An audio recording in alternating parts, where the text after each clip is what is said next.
Rising north east summit को PM ने किया संबोधित। कहा, ईस्ट का मतलब empower, act, strength and transform. विकसित भारत के निर्माण के लिए पूर्वी भारत का विकास जरूरी। 11 जुलाई से शुरू हो रहे श्रावणी मेले की मुख्यमंत्री ने बाबा वैद्यनाथ धाम बासुकीनाथ तीर्थ विकास प्राधिकार की संवैधानिक संस्थाओं में रिक्त पदों को लेकर राज्य सरकार पर भड़के प्रदेश भाजपा अध्यक्ष बाबूलाल मरांडी। कहा, राज्य में शासन नहीं, अराजकता का माहौल। और विद्यार्थियों को योग के प्रति जागरूक करने के लिए राज्य के सरकारी स्कूलों में शुरू हुआ योगमय झारखंड कार्यक्रम। योग क्लब का होगा गठन। हफ्ते में 2 दिन योगाभ्यास भी अनिवार्य।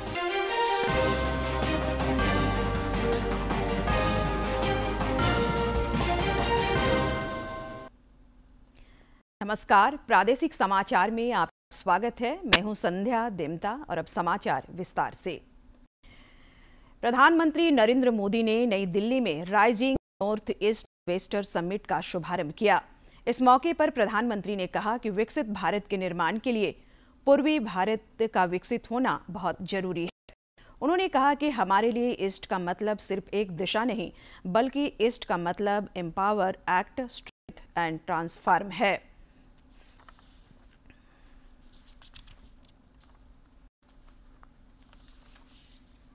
आगे बढ़कर एक्ट ईस्ट के मंत्र पर चले और इसी का परिणाम आज हम देख रहे हैं।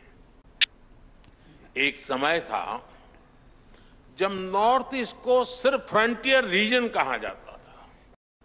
आज ये ग्रोथ का फ्रंट रनर बन रहा है। अच्छा इंफ्रास्ट्रक्चर टूरिज्म को अट्रैक्टिव बनाता है। जहां इंफ्रास्ट्रक्चर अच्छा होता है, वहां इन्वेस्टर्स को भी एक अलग कॉन्फिडेंस आता है। बेहतर रोड्स, अच्छा पावर इंफ्रास्ट्रक्चर और लॉजिस्टिक नेटवर्क किसी भी इंडस्ट्री की बैकबोन है। ट्रेड भी वहीं ग्रो करता है जहां सीमलेस कनेक्टिविटी हो, यानी बेहतर इंफ्रास्ट्रक्चर हर डेवलपमेंट की पहली शर्त है, फाउंडेशन है। इसलिए हमने नॉर्थ ईस्ट में इंफ्रास्ट्रक्चर रिवॉल्यूशन शुरू किया है। लंबे समय तक नॉर्थ ईस्ट अभाव में रहा, लेकिन अब north east land of opportunities बन रहा है। प्रधानमंत्री नरेंद्र मोदी की अध्यक्षता में कल नई दिल्ली में नीति आयोग शासी निकाय की 10वीं बैठक समेत विभिन्न राज्यों के मुख्यमंत्री शामिल होंगे। इसके अलावा केंद्र शासित प्रदेशों के उपराज्यपाल और कई केंद्रीय मंत्री भी बैठक में हिस्सा लेंगे। इस बैठक में नगर विकास विभाग द्वारा विकसित भारत 2047 के तहत रोड मैप पेश किया जाएगा। मुख्यमंत्री हेमंत सोरेन ने 11 जुलाई से शुरू होने वाले श्रावणी मेले की तैयारियों को लेकर विभागीय अधिकारियों के साथ समीक्षा बैठक की।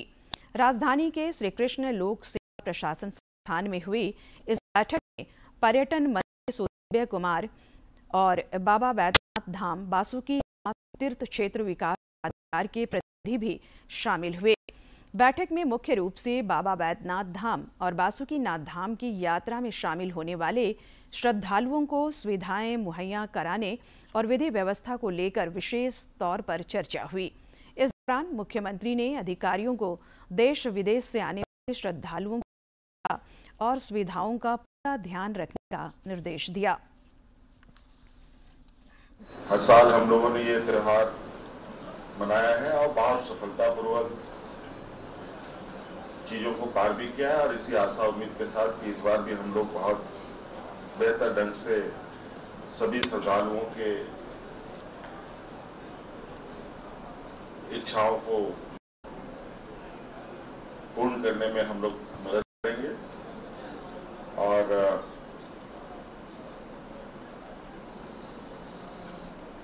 बहुत सारी चीजें जो नई इसमें आयाम जुड़ रहे हैं,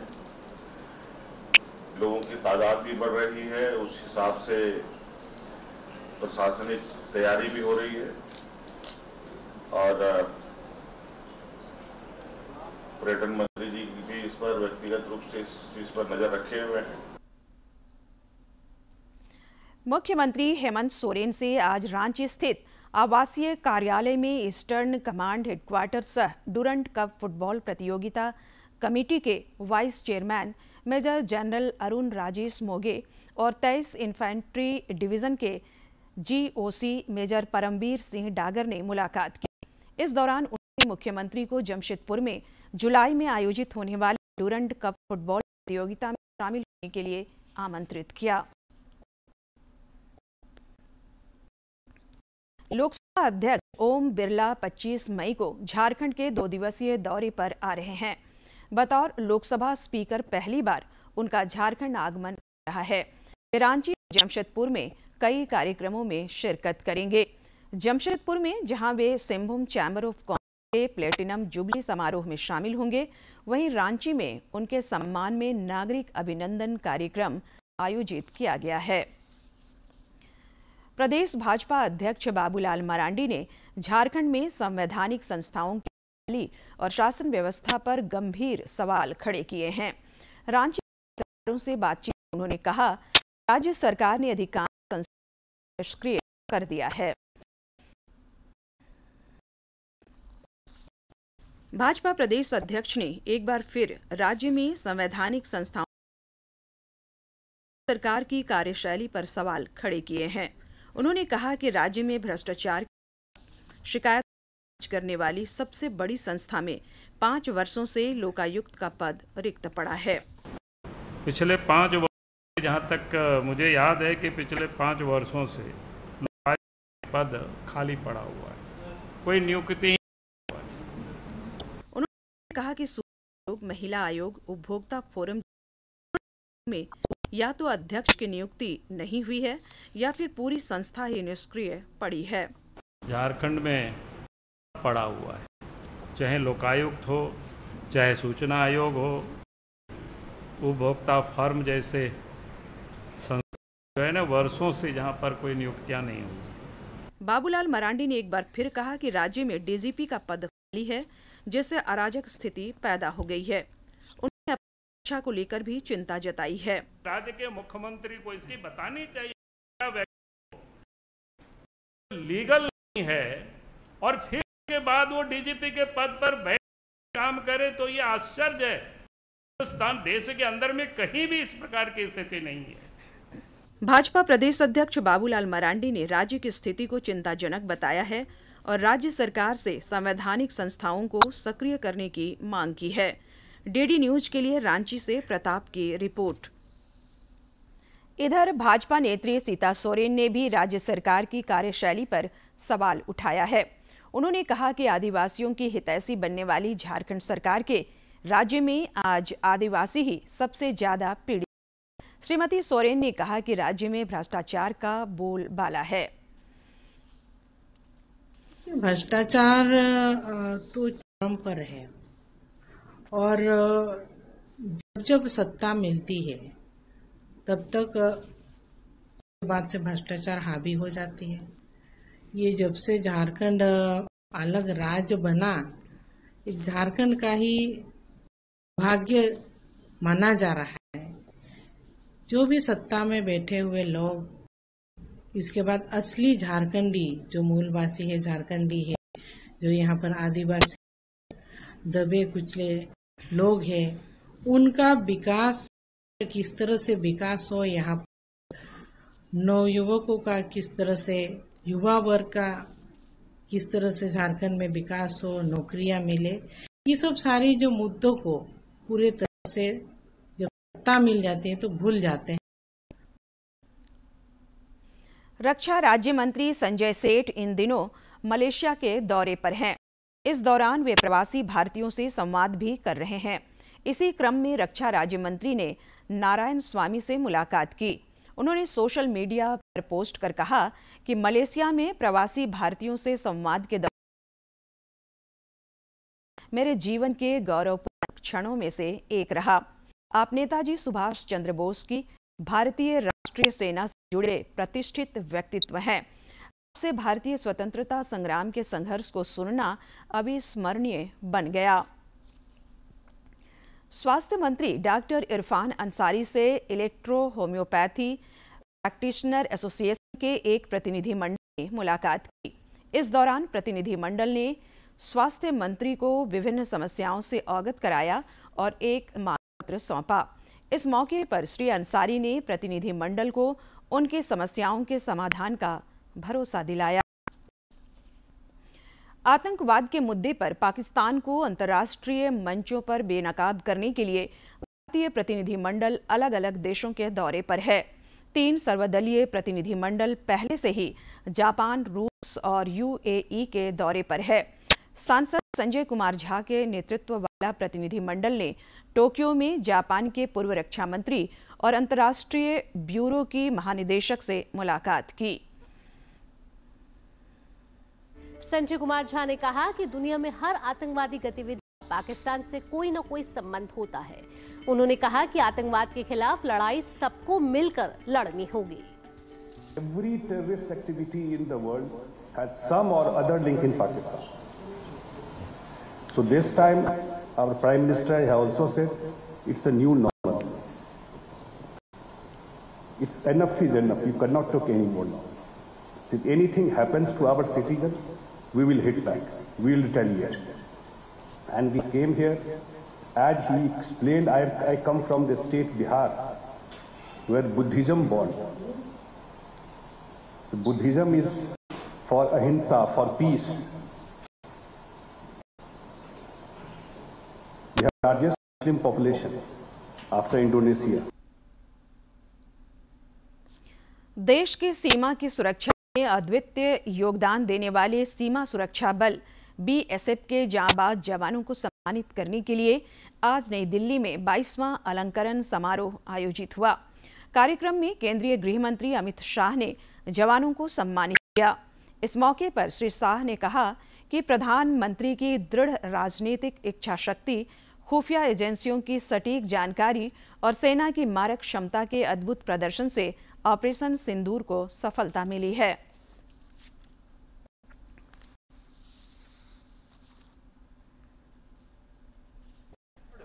राजनीतिक इच्छा शक्ति, हमारी सूचना एकत्रित करने वाली संस्थाओं की सटीक सूचना और सेना का मारक क्षमता का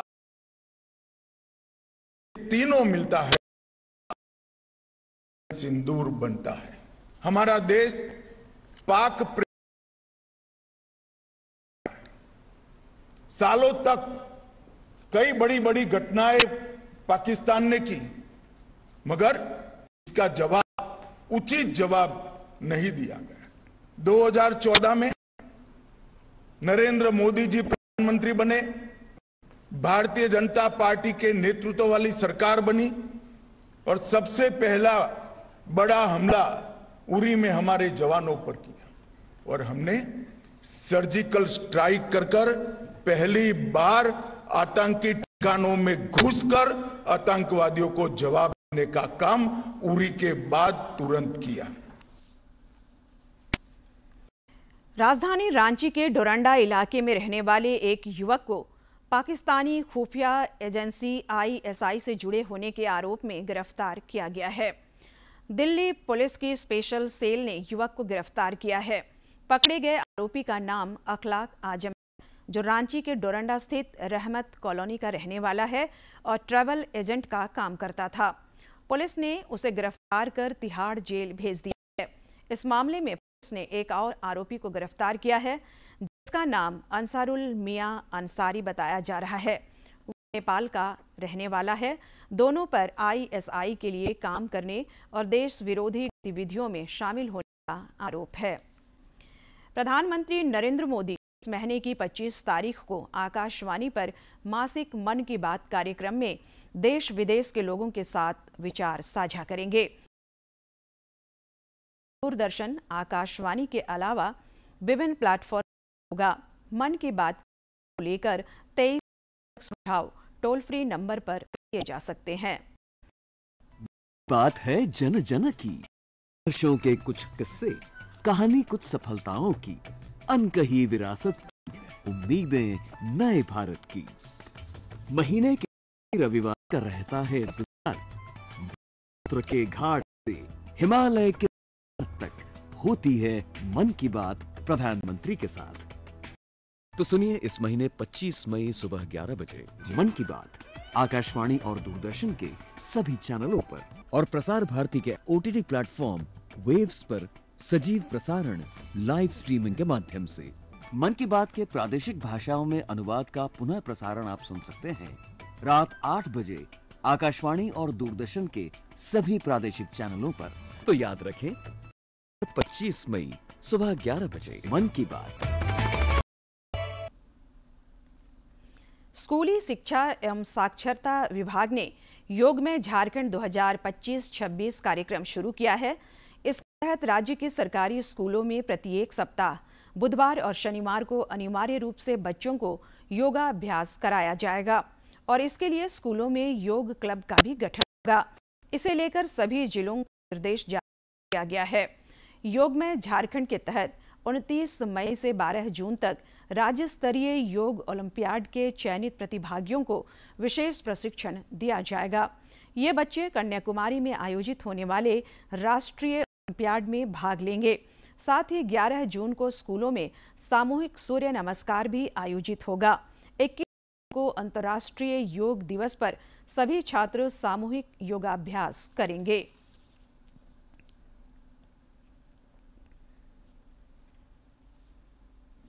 कृषि कार्य को बेहतर कर किसानों को समृद्ध बनाने के लिए केंद्र और राज्य सरकार कई योजनाएं चला रही हैं। बीज से ही उन्नत फसल का निर्माण होता है। रांची के किसान भी उन्नत और वैज्ञानिक कृषि प्रणाली का प्रयोग कर पॉली हाउस कॉन्सेप्ट की मदद से अच्छे बीज से बिचड़ा तैयार कर रहे हैं। देखिए ये रिपोर्ट। रांची नगड़ी स्थित टिकरा टोली में किसान उत्पादक संगठन के माध्यम से पॉली हाउस का संचालन किया जा रहा है। इस पॉली हाउस में किसान वैज्ञानिक तकनीकों का प्रयोग कर शंकर नस्ल के बिचड़े तैयार कर रहे हैं। संचालक विनोद केसरी ने कहा कि कम लागत में अच्छे नस्ल के बिचड़े मिल जाते हैं, जिससे उत्पादन में बढ़ोतरी होती है।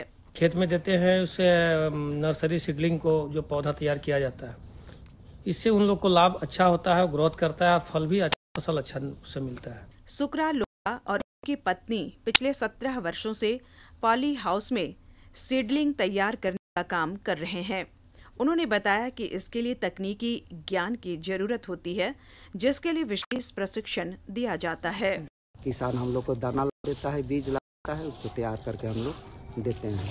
अब किसान अपना खेत में छिटता है तो 10 पत्ता तो सबका 5 पत्ता का ही सही निकलता है। अब यहाँ पॉली हाउस में जो हम लोग करते हैं तो 90% 95% सब बीज निकल ही जाता है, जिनमें सब बहुत अच्छा होता है। बाहर करने से इसमें बीज नहीं न जल्दी होता है और उसको पानी भी गर्मी भी नहीं सहता है। यहाँ नर्सरी में सुरक्षित रहता है बीजा। कृषक दशा उरांव की माने तो पॉली हाउस में बिचड़ा तैयार करने से किसानों को काफी फायदा हो रहा है। सभी किसान विभिन्न तरह के फसलों का बीज लाकर देते हैं और उससे उन्नत किस्म का बिचड़ा तैयार कर दिया जाता है, जो कि पौध निर्माण के बाद उन्नत फल देने में सहायक है। नर्सरी से यही फायदा होता है कि हमारे ये पॉली हाउस बना हुआ है। इस पॉली हाउस में बिचड़ा छिटा जाता है, बीज, इससे धूप पानी से बीज बच जाता है और अच्छा तरीका से यहाँ जन्मता है बीज और अच्छा तरीका से यहाँ बढ़ जाता है। पॉली हाउस का कॉन्सेप्ट किसानों के लिए काफी मददगार साबित हो रहा है। जहाँ किसान फसलों की गुणवत्तापूर्ण पैदावार कर रहे हैं, वहीं दूसरी ओर उनकी आर्थिक स्थिति भी मजबूत हो रही है। डीडी न्यूज के लिए रांची से प्रताप की रिपोर्ट।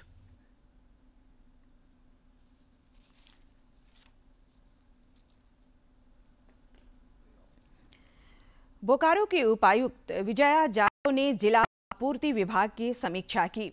इस दौरान उन्होंने मुख्यमंत्री दाल भात केंद्रों का प्रखंड आपूर्ति पदाधिकारी को औचक निरीक्षण का निर्देश दिया।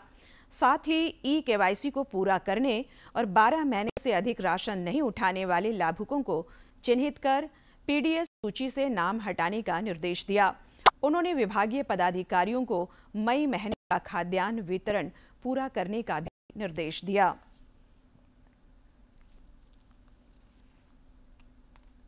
और अब कुछ खबर राज्य के विभिन्न जिलों से फटाफट अंदाज में।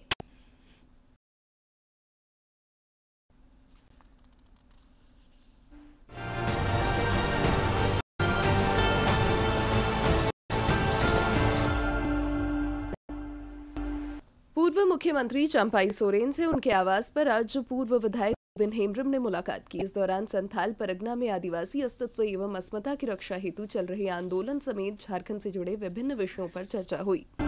देवघर के उपायुक्त ने जिलावासियों की समस्याओं के समाधान को लेकर शहरी तथा ग्रामीण क्षेत्रों के लोगों से मुलाकात कर मुआवजा भुगतान, नगर निगम, भू राजस्व, पेंशन, अतिक्रमण, रसीद व लगान से संबंधित मामलों से अवगत हुए। साथ ही इस संबंध में आवश्यक कार्रवाई को लेकर अधिकारियों को निर्देश दिए। गुमला के उपायुक्त ने क्षेत्र भ्रमण के क्रम में कामडारा प्रखंड का दौरा किया। समर कैंप में बच्चों के साथ समय बिताया। मनरेगा, जन वितरण प्रणाली और कई विकासात्मक योजनाओं का निरीक्षण कर बेहतर क्रियान्वयन हेतु आवश्यक निर्देश दिए। पाकुड़ के उपायुक्त ने जिला स्तरीय परामर्शदात्री एवं जिला स्तरीय साख समिति की बैठक की। केसीसी, महिला स्वयं सहायता समूह की क्रेडिट लिंकेज, पीएमईजीपी की उपलब्धि, प्रधानमंत्री मुद्रा योजना, फाइनेंशियल इंक्लूजन प्लान जैसे विभिन्न बिंदुओं पर विस्तार पूर्वक समीक्षा कर आवश्यक दिशा निर्देश दिया। रांची के खेलगांव थाना अंतर्गत आनंद विहार कॉलोनी के एक घर से अज्ञात चोरों के द्वारा एक मोटरसाइकिल चोरी की गई थी। रांची पुलिस ने कांड का उद्भेदन करते हुए कांड में संलिप्त एक अभियुक्त को गिरफ्तार किया और एक किशोर को निरुद्ध किया गया है, जिसके निशानदेही पर कांड में चोरी की गई मोटरसाइकिल को बरामद किया गया है। बोकारो की उपायुक्त विजया यादव ने जिला आधार निगरानी समिति की बैठक की। अभियान चलाकर छात्र छात्राओं का आधार पंजीकरण कराने, बैंक में शिविर लगाकर बैंक खाता को आधार से लिंक करने का निर्देश दिया। कई अन्य बिंदुओं पर चर्चा कर जरूरी दिशा निर्देश दिए। रांची के उपायुक्त ने जानकारी दी है कि जिला में सर्वजन पेंशन योजना अंतर्गत पेंशनधारियों को मई महीने तक के पेंशन राशि का भुगतान कर दिया गया है। राज्य संपोषित सर्वजन पेंशन योजना अंतर्गत जिले में कुल 2,14,350 लाभुकों के बैंक खाते में राशि डीबीटी के माध्यम से ट्रांसफर की गई। परियोजना निदेशक टीडीए रीना हंस द्वारा बसिया प्रखंड अंतर्गत बम्बेयारी जराटांड गांव का दौरा किया गया, जहां 12 पीवीटीजी समुदाय के परिवार रहते हैं। वहां उन्होंने ग्रामीणों से मिलकर उनकी आवश्यकताओं एवं सुझावों को समझा। जून माह के प्रथम सप्ताह में शिविर लगाने का निर्णय लिया गया।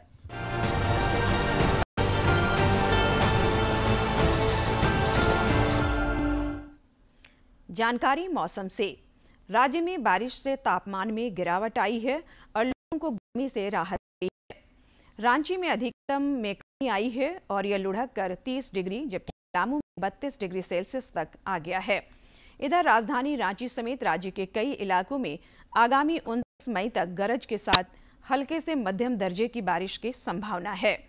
मौसम विभाग के 25, 26, 27, 28 और 29 मई को कुछ स्थानों पर गरज के साथ हल्के से मध्यम दर्जे की वर्षा हो सकती है।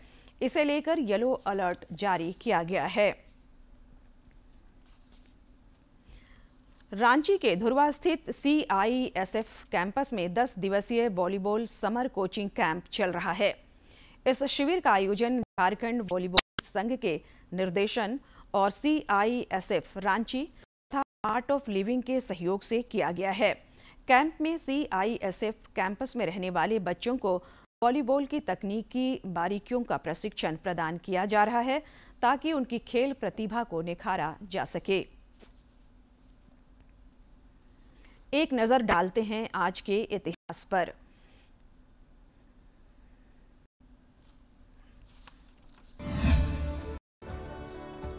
तेईस मई साल 1984 को बछेंद्री पाल दुनिया की सबसे ऊंची चोटी एवरेस्ट पर पहुंची। पहली भारतीय महिला बछेंद्री ने एवरेस्ट फतह कर इतिहास रचा था। उन्होंने यह उपलब्धि अपने 30वें जन्मदिन से ठीक एक दिन पहले हासिल की। उनका जन्म 24 मई साल 1954 को उत्तराखंड के उत्तरकाशी में हुआ। बछेंद्री को अपने परिवार और रिश्तेदारों के कड़े विरोध का सामना करना पड़ा जब उन्होंने एक स्कूली शिक्षक के बजाय एक पेशेवर पर्वतारोही के रूप में करियर चुनने का फैसला लिया। कई राष्ट्रीय पुरस्कारों से सम्मानित बछेंद्री पाल अर्जुन पुरस्कार और राष्ट्रीय साहसिक पुरस्कार से भी अलंकृत हैं। भारत सरकार ने बछेंद्री को साल 1985 में पद्मश्री और साल 2019 में पद्म भूषण से नवाजा। 23 मई साल 2000 से दुनिया भर में विश्व कछुआ दिवस मनाने की शुरुआत हुई। इसे एक गैर लाभकारी संगठन अमेरिकी कछुआ बचाव द्वारा प्रायोजित किया जाता है। कछुए पृथ्वी की पारिस्थितिकी तंत्र में एक महत्वपूर्ण भूमिका निभाते हैं। उनकी घटती संख्या के कारण कछुए जंगल में दुर्लभ हो गए हैं, जिससे उनकी आबादी गंभीर रूप से संकटग्रस्त प्रजाति के रूप में बन गई है। इसीलिए यह दिन लोगों को दुनिया भर में कछुओं और उनके लुप्त हो रहे आवासों को बचाने के लिए प्रोत्साहित करता है। इसके साथ ही यह दिन कछुओं की रक्षा करने और उन्हें पनाने में मदद करने के लिए संदेश देता है। 23 मई साल 2016 को भारत ने reusable launch vehicle technology demonstrator RLV-TD यानी पुनः प्रयोज्य प्रक्षेपण यान का सफलतापूर्वक परीक्षण किया। भारतीय अंतरिक्ष अनुसंधान संगठन इसरो ने भारत के पहले पंख युक्त एरोस्पेस वाहन का हाइपरसोनिक उड़ान व्यवस्था में सफलतापूर्वक उड़ान परीक्षण किया। यह एक ऐसा प्रक्षेपण यान है जो अंतरिक्ष में उपग्रहों को कक्षा में स्थापित करने के बाद हवाई जहाज की भांति पृथ्वी पर पुनः वापस आता है। इससे उपग्रहों को अंतरिक्ष में भेजने का खर्च 10 गुना कम हो जाएगा और बेहद कम खर्च में उपग्रहों का प्रक्षेपण किया जा सकता है। अंत में मुख्य समाचार एक बार फिर।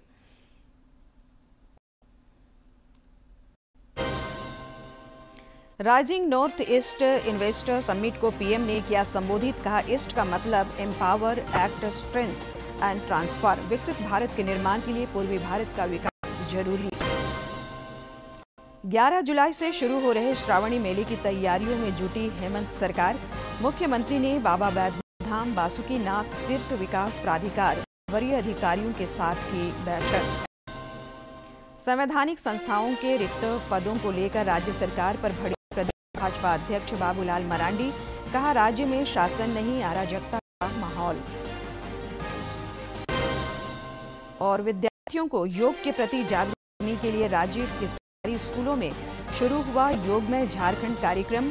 योग क्लब का होगा गठन। हफ्ते 2 दिन योगा अभ्यास भी अनिवार्य।